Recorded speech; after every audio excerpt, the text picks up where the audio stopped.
Welcome to the review video for Sredni Vashtar.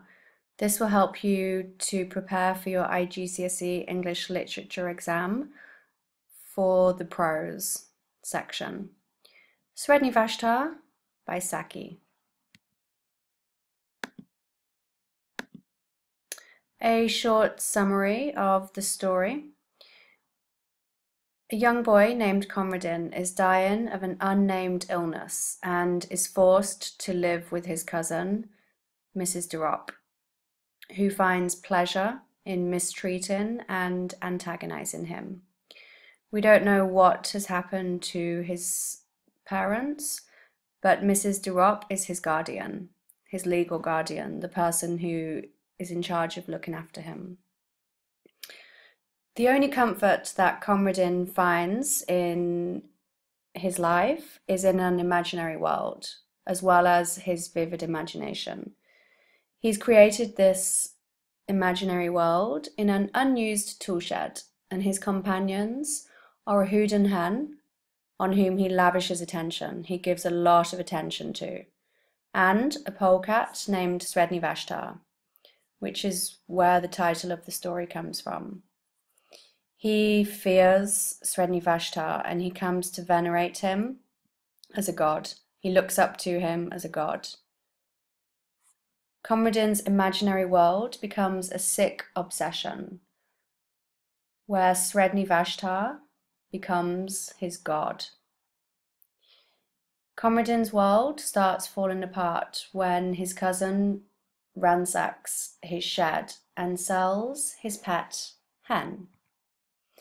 Mrs. Durop expected Conradin to be devastated when she sold the hen, but he was unemotional. You should ask yourself why he was unemotional. Maybe it's because he didn't want to show her that she'd triumphed. He didn't want to give her the power over him. After she has sold his hen, Conradin changes his usual worshipping ritual. Instead of singing Sredni Vashtar's praises, as he had done before, he asks for an unknown favour, or a boon. Every day Conradin repeats his request for the one wish from the ferret. Saki cleverly doesn't tell us what this request is. Why does he do this? Perhaps it adds tension to the story.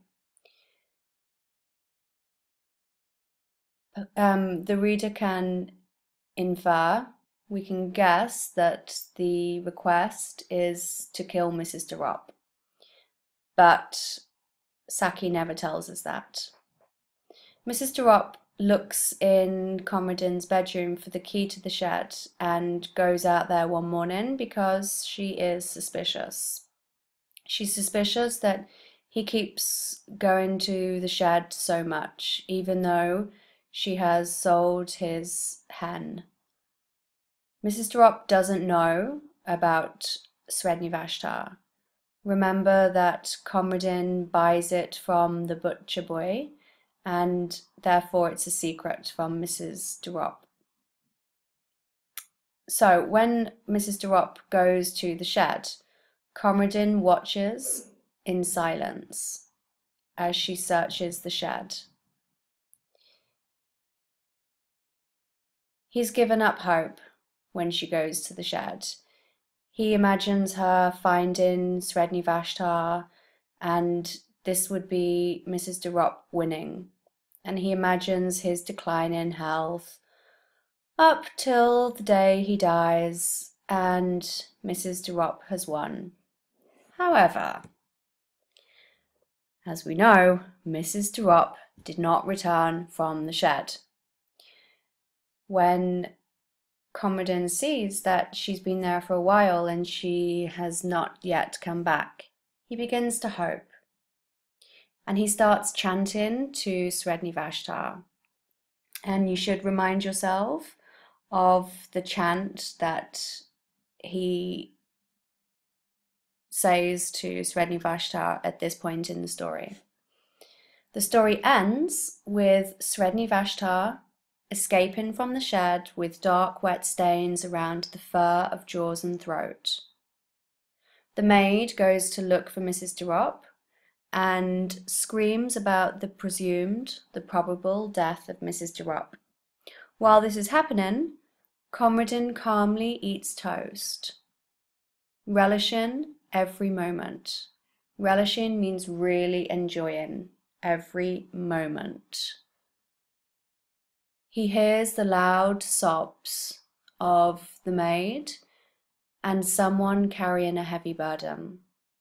This heavy burden is the knowledge that Mrs. de Ropp has died and that she, the maid, must tell Conradin about the death. And she assumes that obviously he's going to be devastated. Then Conradin hears the kitchen help discussing who will tell the boy, while he calmly makes himself another piece of toast. The ending of Sredni Vashtar is incredibly important because it is so disturbing. When Conradin realizes that Mrs. de Ropp has been murdered by his ferret, he calmly eats toast and shows no sadness or sadness in her death. An essay question that you might like to think about while you are revising for Sredni Vashtar. How does Saki make you feel when you read the ending of Sredni Vashtar? And you can see the key words from the question underlined. Make you feel and ending. Also, how should be underlined as well, as that's a key question. How does he do it? So, a little bit about Saki. He was raised by his grandmother and his two aunts, one of whom acted sadistically towards children. Sadistically means in a very mean, sometimes violent way. Do you think this can help us to understand the story Sredni Vashtar a little better? Maybe it can, because this story is about a boy who is treated sadistically and he gets his revenge. Maybe this is Saki imagining that he had got his revenge on the aunt that was sadistic to him in his own childhood. The characterization of Mrs. de Ropp. Mrs. de Ropp represented those three-fifths of the world that are necessary and disagreeable and real. So she is the representation of the strict view on life.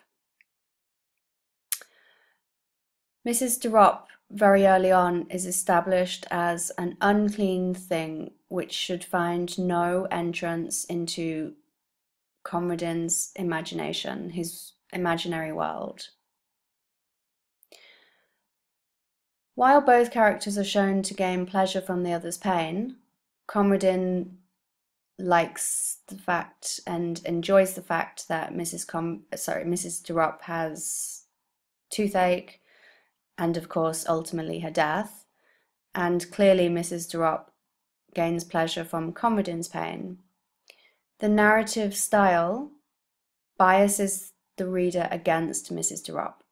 We are biased against her because of the narrative style in which this story is written. And we'll look a bit later at narrative style. But basically it's limited narrator, and we see things from the point of view of Conradin. Even though it's not written in the first person, we empathize, we sympathize with him as the character and not Mrs. de Ropp. The sadistic nature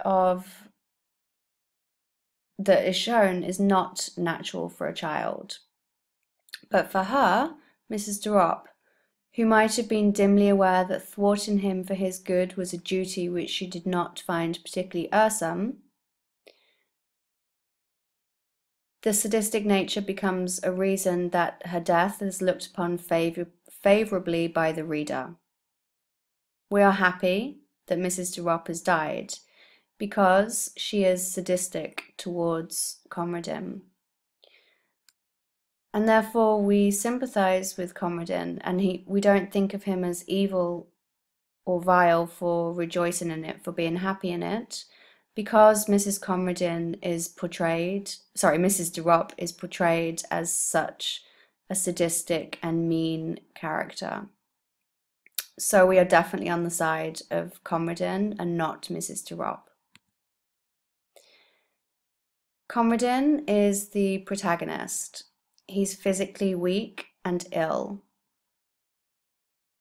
He has a very powerful imagination, and he's devoted and loyal to the Houdan hen and to the ferret. A bit more on Mrs. de Ropp. Her method of maltreatment towards Conradin is further characterized by the setting. Even the setting is against Conradin. For a child as imaginative as Conradin, who was subjected to a drawn-out dullness, so his life is drawn out in boredom, the reader might expect that he has some kind of enjoyment from the lawn, the garden, the grass. However, her dull, cheerless garden was overlooked by so many windows that were ready to open with a message not to do this or that, or a reminder that medicines were due. So he can't even get enjoyment from the garden because it's dull and cheerless. And this is Mrs. de Ropp's garden. So it's almost like, as well as her treating him meanly, even her garden and her house does. Far from fulfilling the role of a kind, elderly guardian, Mrs. de Ropp becomes a tyrant, a dictator. And her restrictive nature towards the coddled or pampered child may be seen in how the few fruit trees were set jealously apart from his plucking. He can't even pluck the fruit from the trees. He can't pick the fruit from the trees. Conradin's only outlet for his imagination was in a forgotten corner, however, almost hidden behind a dismal shrubbery in a disused toolshed of respectable proportions. So his only outlet for his imagination was the toolshed. This shed is the establishment of the coldness and antipathy of Mrs. de Ropp. Mrs. de Ropp is very cold towards Conradin. Often a child is full of positive emotions like love, but Mrs. de Ropp does nothing to gain the love of Conradin. She's mean. Instead, he has some friends in the forgotten shed, and there is a ragged, plumaged Houdan hen on which the boy lavished an affection that had scarcely another outlet. Normally, a child tends to look up to his elders as role models, but Mrs. de Ropp is the opposite of what Conradin wants to be. Mrs. de Ropp was the ground plan on which he based and detested all respectability. So if Sredni Vashtar is like a mythical hero, then Mrs. de Ropp is the great beast that needs to be slain to gain glory. She needs to be killed. And her death is the triumph of his imagination. In contrast to the grief-stricken adults, Conradin toasts this victory with some buttered toast. Such was the passing of Sredni Vashtar. Here's another essay question for you. How does Saki make the character of Mrs. de Ropp particularly unpleasant for you?